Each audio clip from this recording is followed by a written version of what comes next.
Baruch atah asherah anat malacha ha'olam asher kedeshani b'mitzvotav v'tzivoni li'itatif l'tzitzit.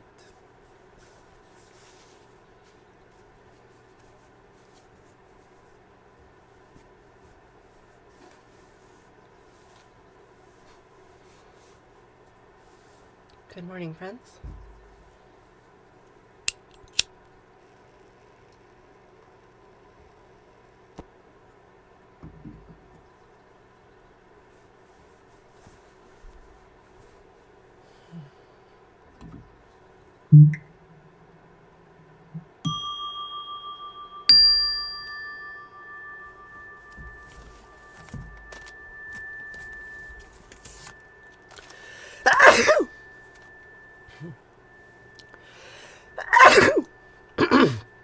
Excuse me.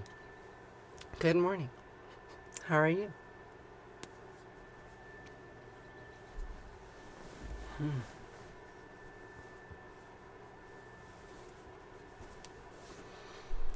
So, we're going to make some sounds.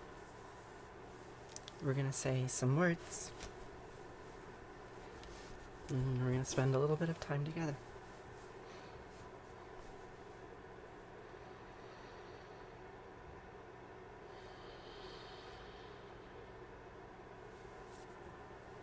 Good morning. Hi, Hoppy. How are you doing today?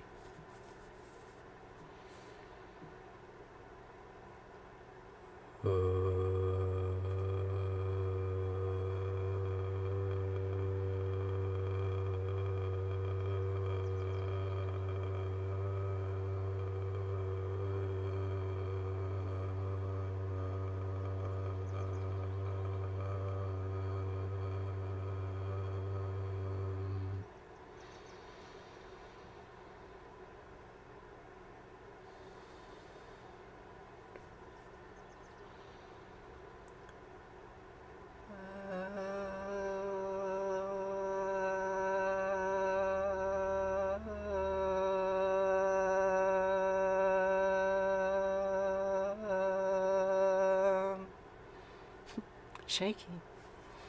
That is why I do it, though. Expose the shakes. If I do it a second time, it'll probably be a little bit clearer.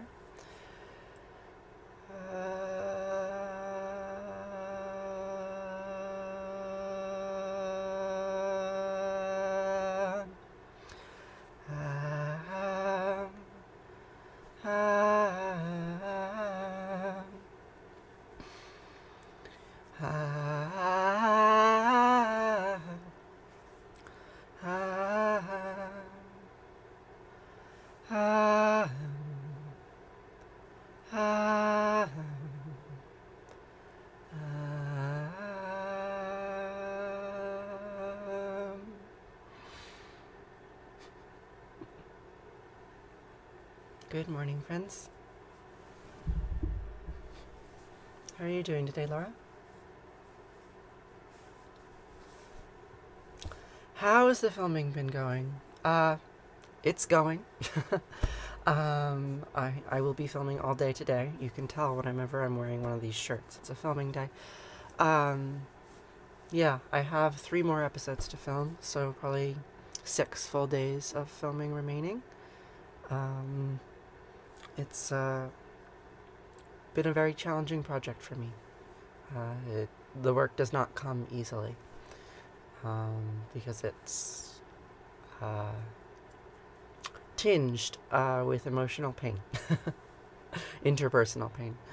But so it goes. Sometimes we're in hard situations and the only way out is to work. So I work. Good morning, Blue.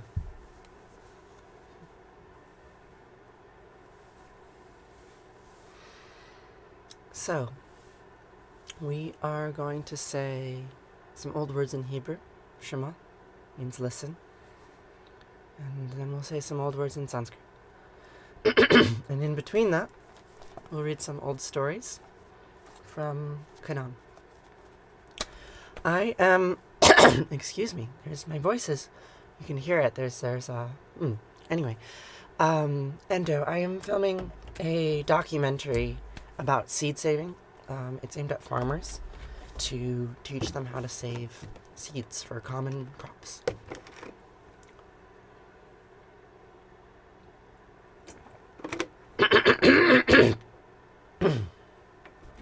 That's a little bit better. That's much better. One of the early reasons why I started doing this about 3 years ago is because I recognized that in the morning I needed to practice my voice, because sometimes things like that happen. And I'm going to be recorded for antiquity, for all time, talking about southern peas and how you need to harvest them before rain or else they'll mold. I want my voice to sound good. Should probably stop obsessing over it. But so it happens. Good morning, Dudette. How are you this morning? What are you up to today? Thank you for the bows, Abby. What do you think my pronouns are?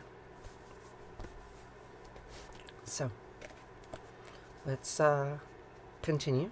Or maybe we'll begin. I don't know where the beginning is.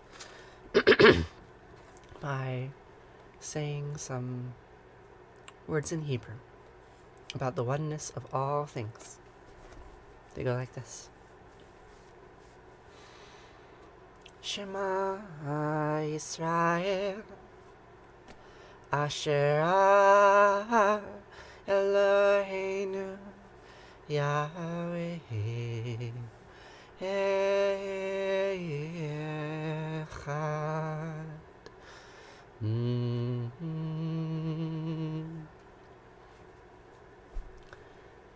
ואהבת את ענת אלוהיך ובכל לבבך ובכל נפשך ובכל מאודיך, והיו הדברים האלה אשר נוחי מצווך היום על לבביך, ושיננתם לבניך, ודיברת בם בשבתך בביתך, ובלכתך בדרך, ובשכבך ובקומך, וקשרתם לאות על ידיך, והיו לטוטפות בין עיניך, וכתבתם על מזוזות ביתך, ובשעריך.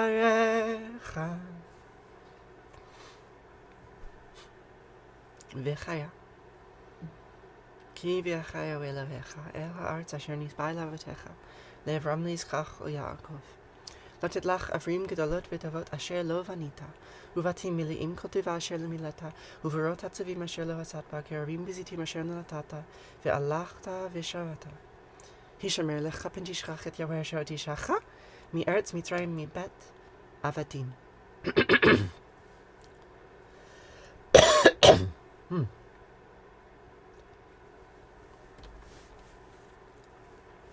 Hebrew is the language. Hebrew.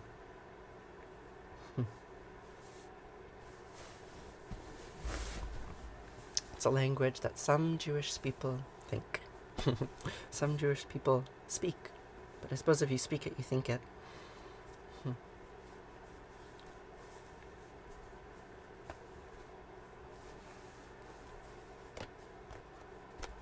Listen, Israel, Yahweh Eloheinu, Yahweh Echad, all is one. And you shall love Yahweh Eloheinu with all your hearts, and all your soul, and all your might. And these words, which I am repeating to you today, teach them to your children. Recite them when you wake up and when you go to bed, when you are traveling on the road, and when you are at home. And you shall bind them as a symbol on your hand, and let them serve as a sign on your forehead, and inscribe them on the doorposts of your house and on your gates.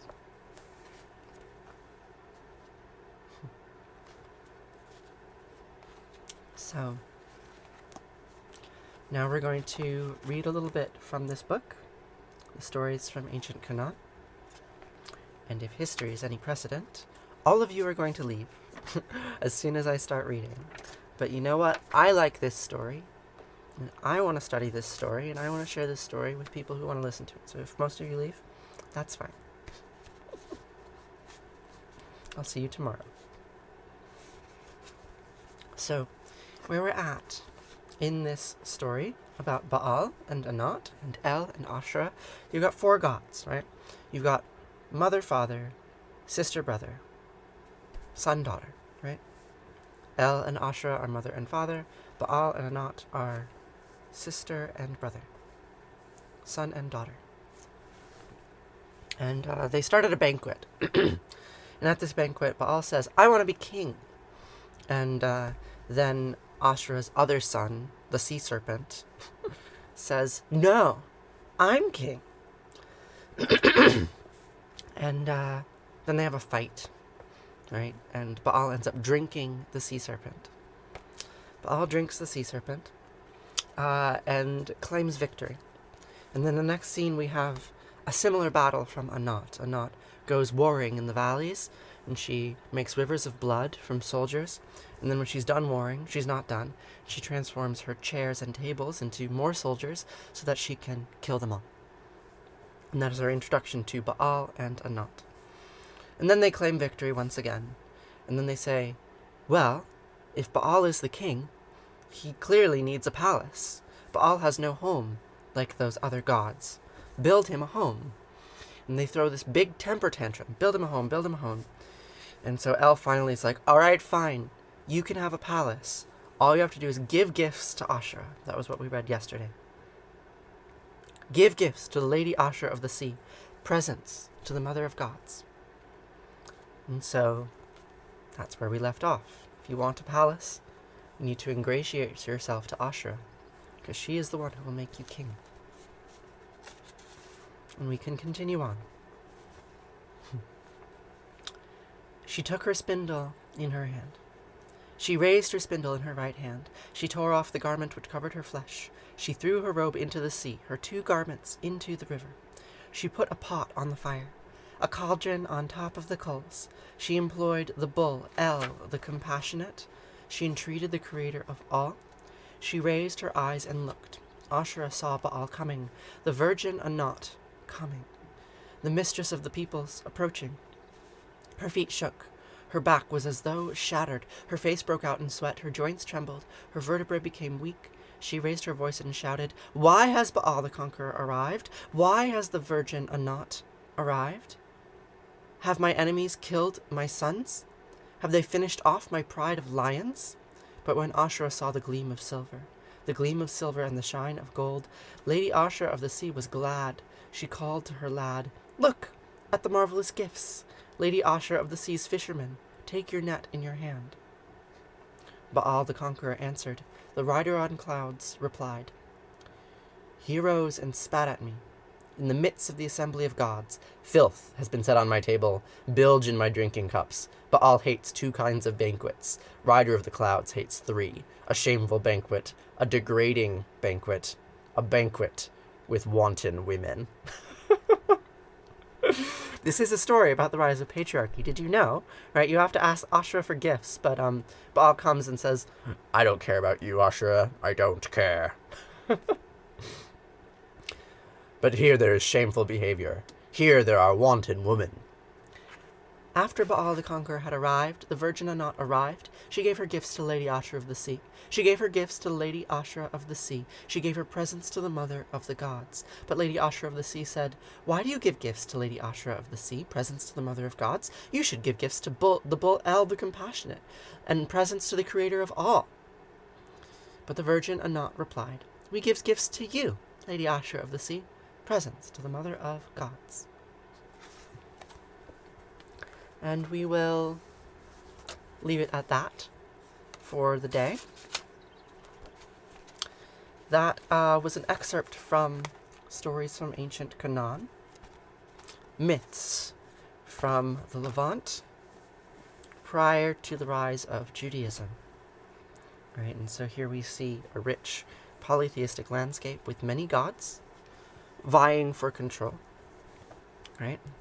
And in their conflicts for control, we see kernels of various gender dynamics and father-son, mother-daughter dynamics. Bop, bop, bop. And eventually Yahweh wins. Yahweh's not in this book.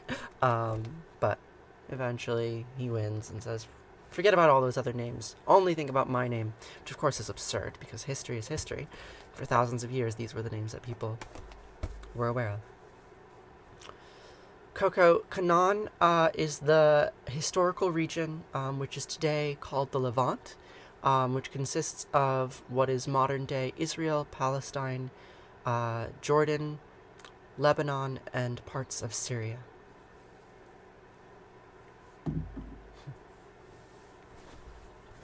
It's where some of the oldest literature in the world is from. Thank you, Darren. So, now we will say Arati. And the word Arati is a Sanskrit word. It means flame or light. In this prayer, it's a very simple prayer. It's a repetition of the names of God, right? It's what we've been doing all morning, actually. It's what I do with you all every morning. Right, so just now we were repeating some ancient god names. We said Baal, we said Anat, we said El, we said Asherah, right?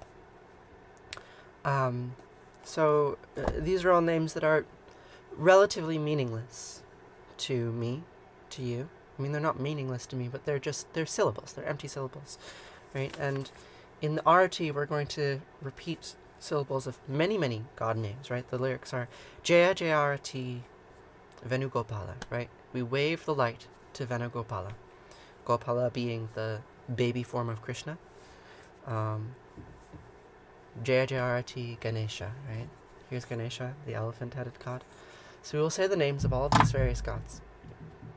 And I believe the point of saying all of their names in quick succession like this, Asherah, Anat, El, Baal, Yahweh, Allah, Jesus, Moses, Ganesha, right? We say them all, and they're all distinct, right? There are stories about each of them. I'm reading some of these stories, learning about some of these stories, and the stories in their details are often horrific, right? Shiva cuts off Ganesha's head because Ganesh won't let him into the house because his mother instructed him not to, right? Again, we have this family drama. The stories are often horrific, but if we look underneath them, good morning, Ishtaras, how are you doing? If we look underneath the stories, we can see that all of the names are seeking in some broad, vague way to represent the same thing, the same nameless thing, right? You come up with a name for it and the name is incorrect, definitionally. But nonetheless, if you shake them all together and repeat them all in quick succession, you might see the thing that they all have in common, right? You might get a tiny glimpse at the totality that is underneath all of the syllables, right? The thing which connects us all together as a single life form, right? One gigantic tree. We are all connected to the same root at the core. I'm really happy to hear that, Ishtaras. I want to do some art therapy. I try for TikTok to be art therapy, but there's too many judgmental people. So instead it's just content production. But, you know, that is why I make films. So I'm trying to heal myself. I don't know. That might not be true. Good morning, friends. So let's say Arati together. Jaya Jaya Arati Vina Vinayaka Vina Vinayaka Shri Ganesha Jaya Jaya Arati Subramanya Subramanya Kartikeya Jaya Jaya Arati Venugopala Venugopala Venuola Papa Vidura Navanita Chora Jaya Jaya Arati Venkanta Ramana Venkanta Sankatarana Sitarama Radhe Shama Jaya Jaya Arati Gauri Manohara Bhavani Sankara Samba Sada Shiva Uma Maheshwara Jaya Jaya Arati Raja Rajeshwari Tripura Sundari Mahalakshmi Mahasaraswati Mahakali Mahashakti Jaya Jayarati Anjaneya, Anjaneya Hanumanta, Jaya Jayarati Dattatreya, Dattatreya Trimurti Avatara, Jaya Jayarati Adityaya, Adityaya Bhaskaraya, Jaya Jayarati Sanistaraya, Sanistaraya Bhaskaraya, Jaya Jayarati Sankaracharya, Sankaracharya Advaita Guravi, Jaya Jayarati Sadgurunata, Sadgurunata Shivananda, Jaya Jayarati Vishnu Devananda, Vishnu Devananda, Vishnu Devananda, Jaya Jayarati Agastya Munaye, Agastya Munaye Shriyama Priyaye, Jaya Jayarati Ayapa Samine, Ayapa Samine Dharma Shastave, Jaya Jayarati Jesus Gurave, Moses Gurave, Buddha Gurave, Jaya Jayarati Muhammad Gurave, Guru Nanak Gurave, Samastya Guru Bho Namaha, Jaya Jayarati Venugopala.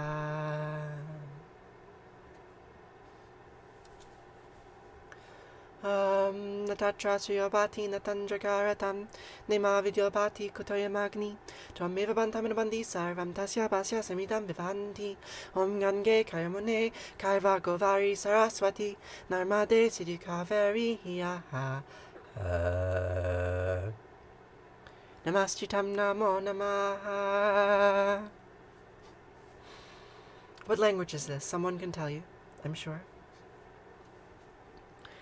Twameva Mata Chapita Twameva Twameva Bandusha Saka Twameva Twameva Vidya Dravinam Twameva Twameva Sarvam Mama Deva Deva Kayena Vacha Manasendriyarva Buddhyat Manava Prakriti Sabhavad Karomyadyat Mangalam Parasmahi Narayana iti sarmar payami Sarvadharmam pravichaya mamikam savarnam vraja Aham sva sarvapapayo mokshayami masucha.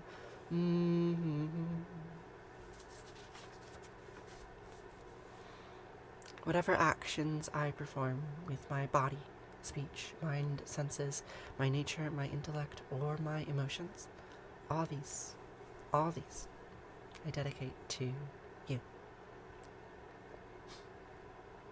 Thank you, Ishtaras, for that clarification. It helps me tremendously to have other folks answering questions like that in the chat.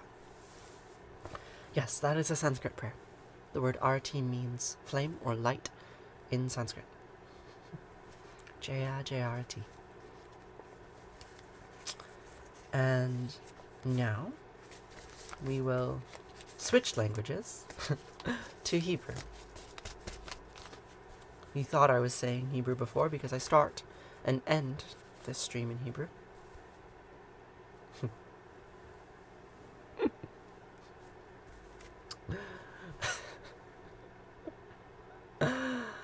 No, I am not the only person on earth that can speak this language. I actually can't speak Sanskrit. I can memorize a prayer, and I can sing it to you. But Sanskrit as a language full of meaning is beyond me. If I wanted to learn, I would go to the place that I learned this prayer. I would go to Shivananda Ashram, and I would take a Sanskrit class. But I'm not qualified to teach it. All I've done is memorized a few words in sequence. It's not that hard to memorize a song in a different language to understand the translation, but no, I have no knowledge of Sanskrit grammar. Or Hebrew grammar, for that matter. But this prayer was drilled into me when I was very young. I resented it at the time, right? Went to Hebrew school, said these words every time. It was only much later, when I became an adult, that I understood their meaning and understood the value of saying the same words over and over and over again, even if you don't speak the language, right? I actually think there's quite a lot of power in saying holy words in a tongue that you do not understand, because there's a deeper meaning, right? A sort of melange of meaning, right? All of the words and syllables blur together to come across some sort of meta meaning, right? In this case, the meta meaning of the Mourner's Kaddish is grief. Right? It's a prayer of grief and holiness. The word Kaddish means holy, sacred. So, we will say Kaddish today for all of those people who have died and suffered, all of those living things who have died and suffered since our lineage began 3.8 billion years ago. We are all twigs on the same grand tree of life. Yidgadal vidgadash shemei rabba. Biama divrachute viamlich mal chute. B'chayachon of yamechon of chayedikol be Israel. Bagalav isman kari vimru. Amen. Yehe shemei rabba mevarach le'olam omei omaya. Yitbarach vishtabach v'bar v'irmam v'naseh. Yitadar v'taleh v'talal shemei dekudish shabarichu. Le'elam in kol birchata v'shirata. Tush b'chata v'nechemata. Diamiran biama vimru. Amen. Yehi Shlamar Rabba Min Shemaya V'chayim Aleinu V'yochol Yisrael V'imru Amen. Oseh Shalom V'imru Huya Aseh Shalom Aleinu V'yochol Yisrael V'imru Amen. Oseh Shalom V'imramav Huya Aseh Shalom Aleinu V'yalechol Yisrael V'imru V'imru Amen.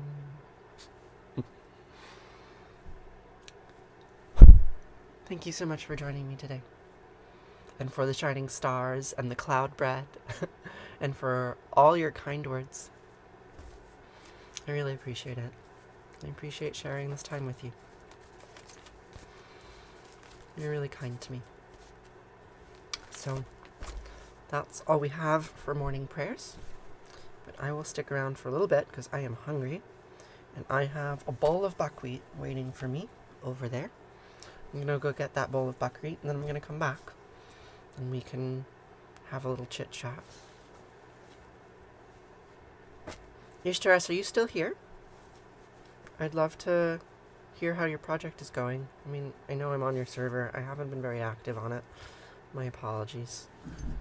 But it seems like a really cool project.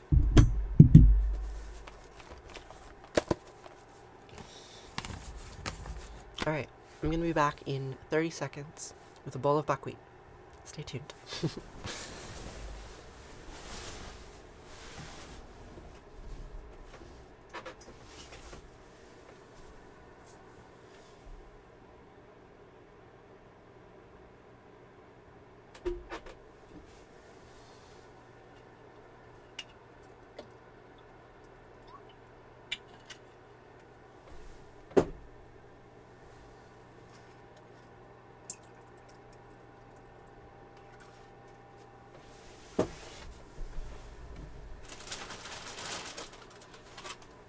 Pussycat.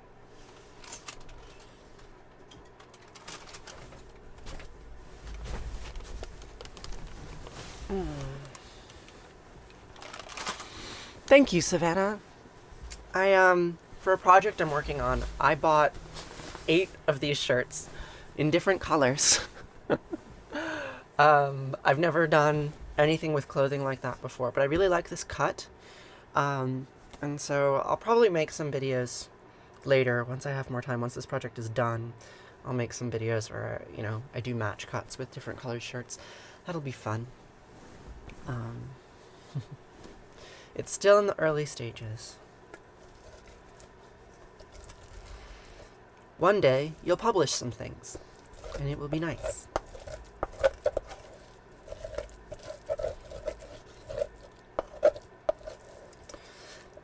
Did you know, it's really hard to build community servers. It's really hard to build community. They have to grow organically, right? Like, I've been a part of community Discord servers that are really vibrant. Like, there's one server, a trans voice server, that has, literally changed my life.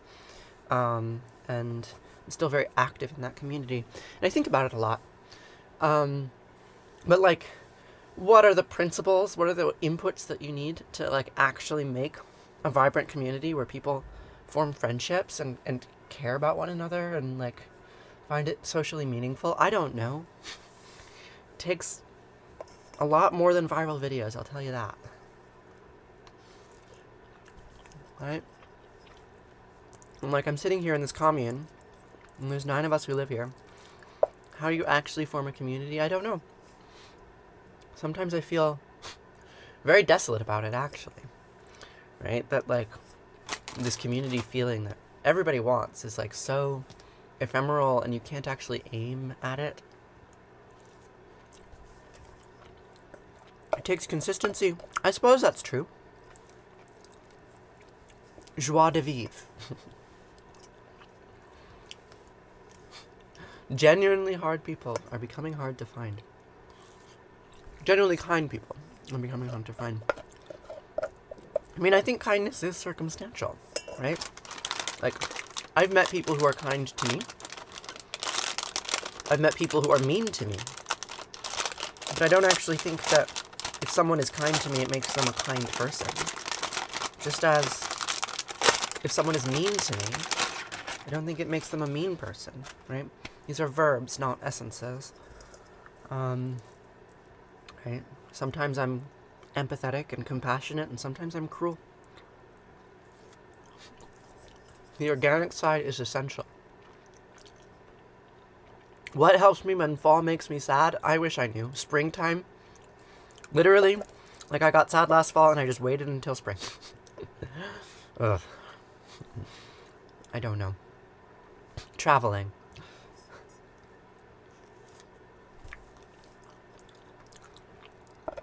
We certainly are at a crossroads as a species. In 10,000 years, when historians are writing evolutionary histories, they will say that the second millennium, I guess this is the third millennium, whatever, they will say that this time, when the internet emerged, and we started modifying our genes, this was the time that we stopped being human. We became transhumans. Oh!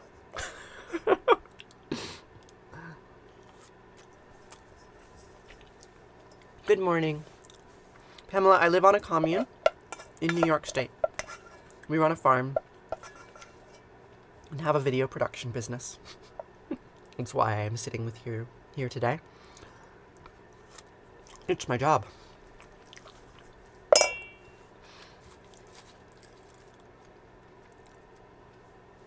Thank you for the roses, lady.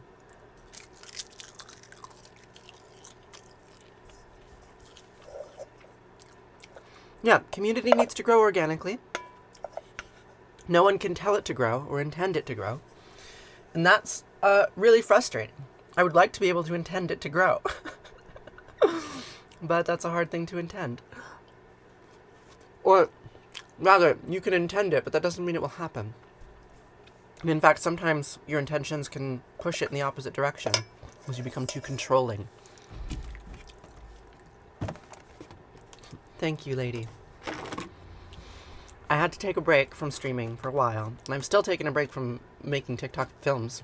I haven't posted a video in months. But once I finish this filming, finish this documentary I'm working on, I've got 3 more weeks. 3 more weeks. And then I will start making TikToks again. I'm teaching a class. I'm teaching a TikTok class in June. I'm going to have students. We're all going to be making TikTok videos and critiquing them. It's going to be great. You can sign up if you want. But that's June. And right now, it's May. It's May, and I have to finish filming a video about Southern peace.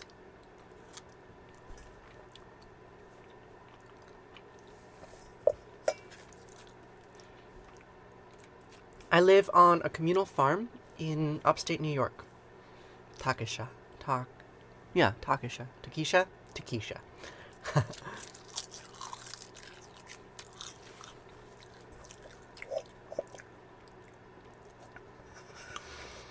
I'm glad you're excited to see it. I will make a TikTok about it once it's published. It's been a rather grueling process for me.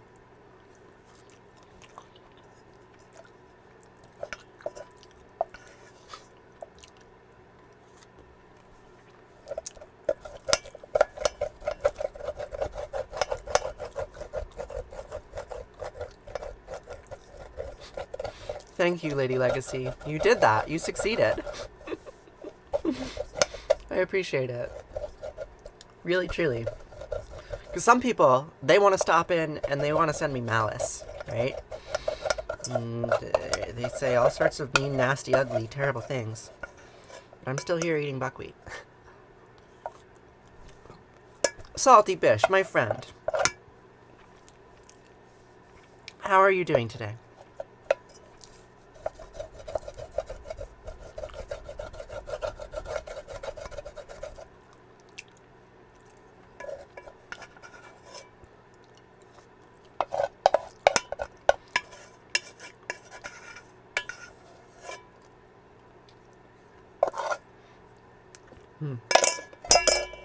Buckwheat all gone.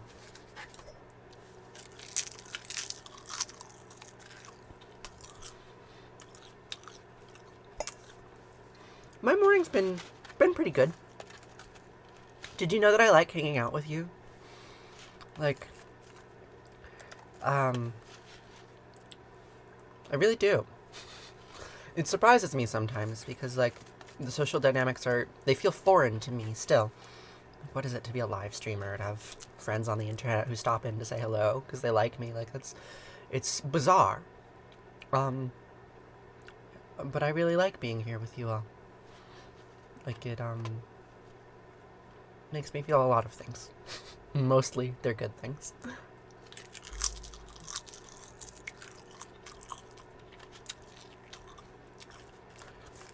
Well, you know, Pamela, you wish you could be my size. Sometimes I wish I could be a cis woman.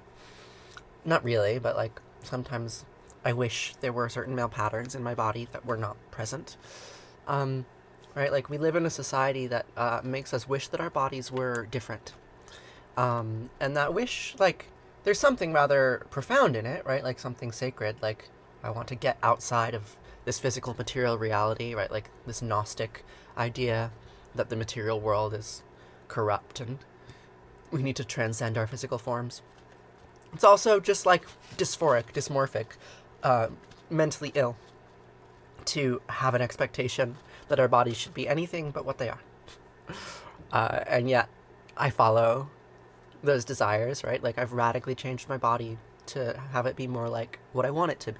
And will continue to do so, right? Like, I intend to get surgeries and various other things, right? So I can't tell anyone they're wrong for wishing that their body were different. But I can point out that it is a desire that was given to you, right? It was a desire that was given to you by God, by society, I don't know, right? Like, to be caught in material flesh is to die, is to be mortal. And so we deeply wish to get out of it, right? I mean, that is the deepest drive of any living thing, is to get out of the body that you are in and into another, right? Every tree makes flowers and seeds because it wants to get out of its body and into the next one. That is the purpose of life, is to escape your body but continue to be. So, I don't know. When I think about gender dysphoria, that's what I think about.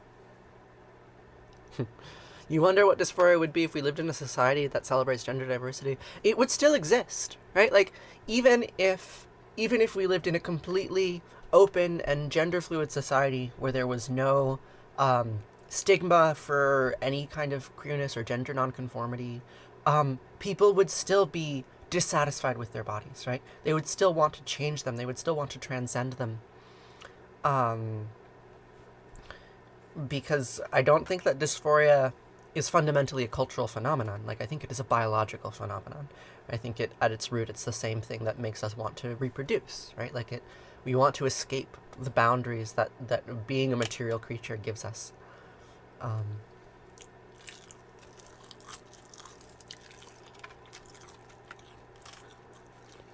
Obviously, politically, culturally, the world could be better.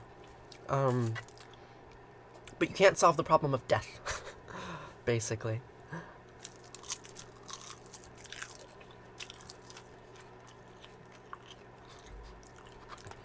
And we've always used medicine to help that. For as long as we've been human.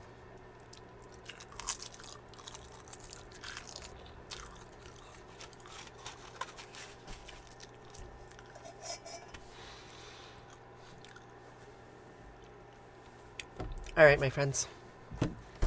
I need to get to work.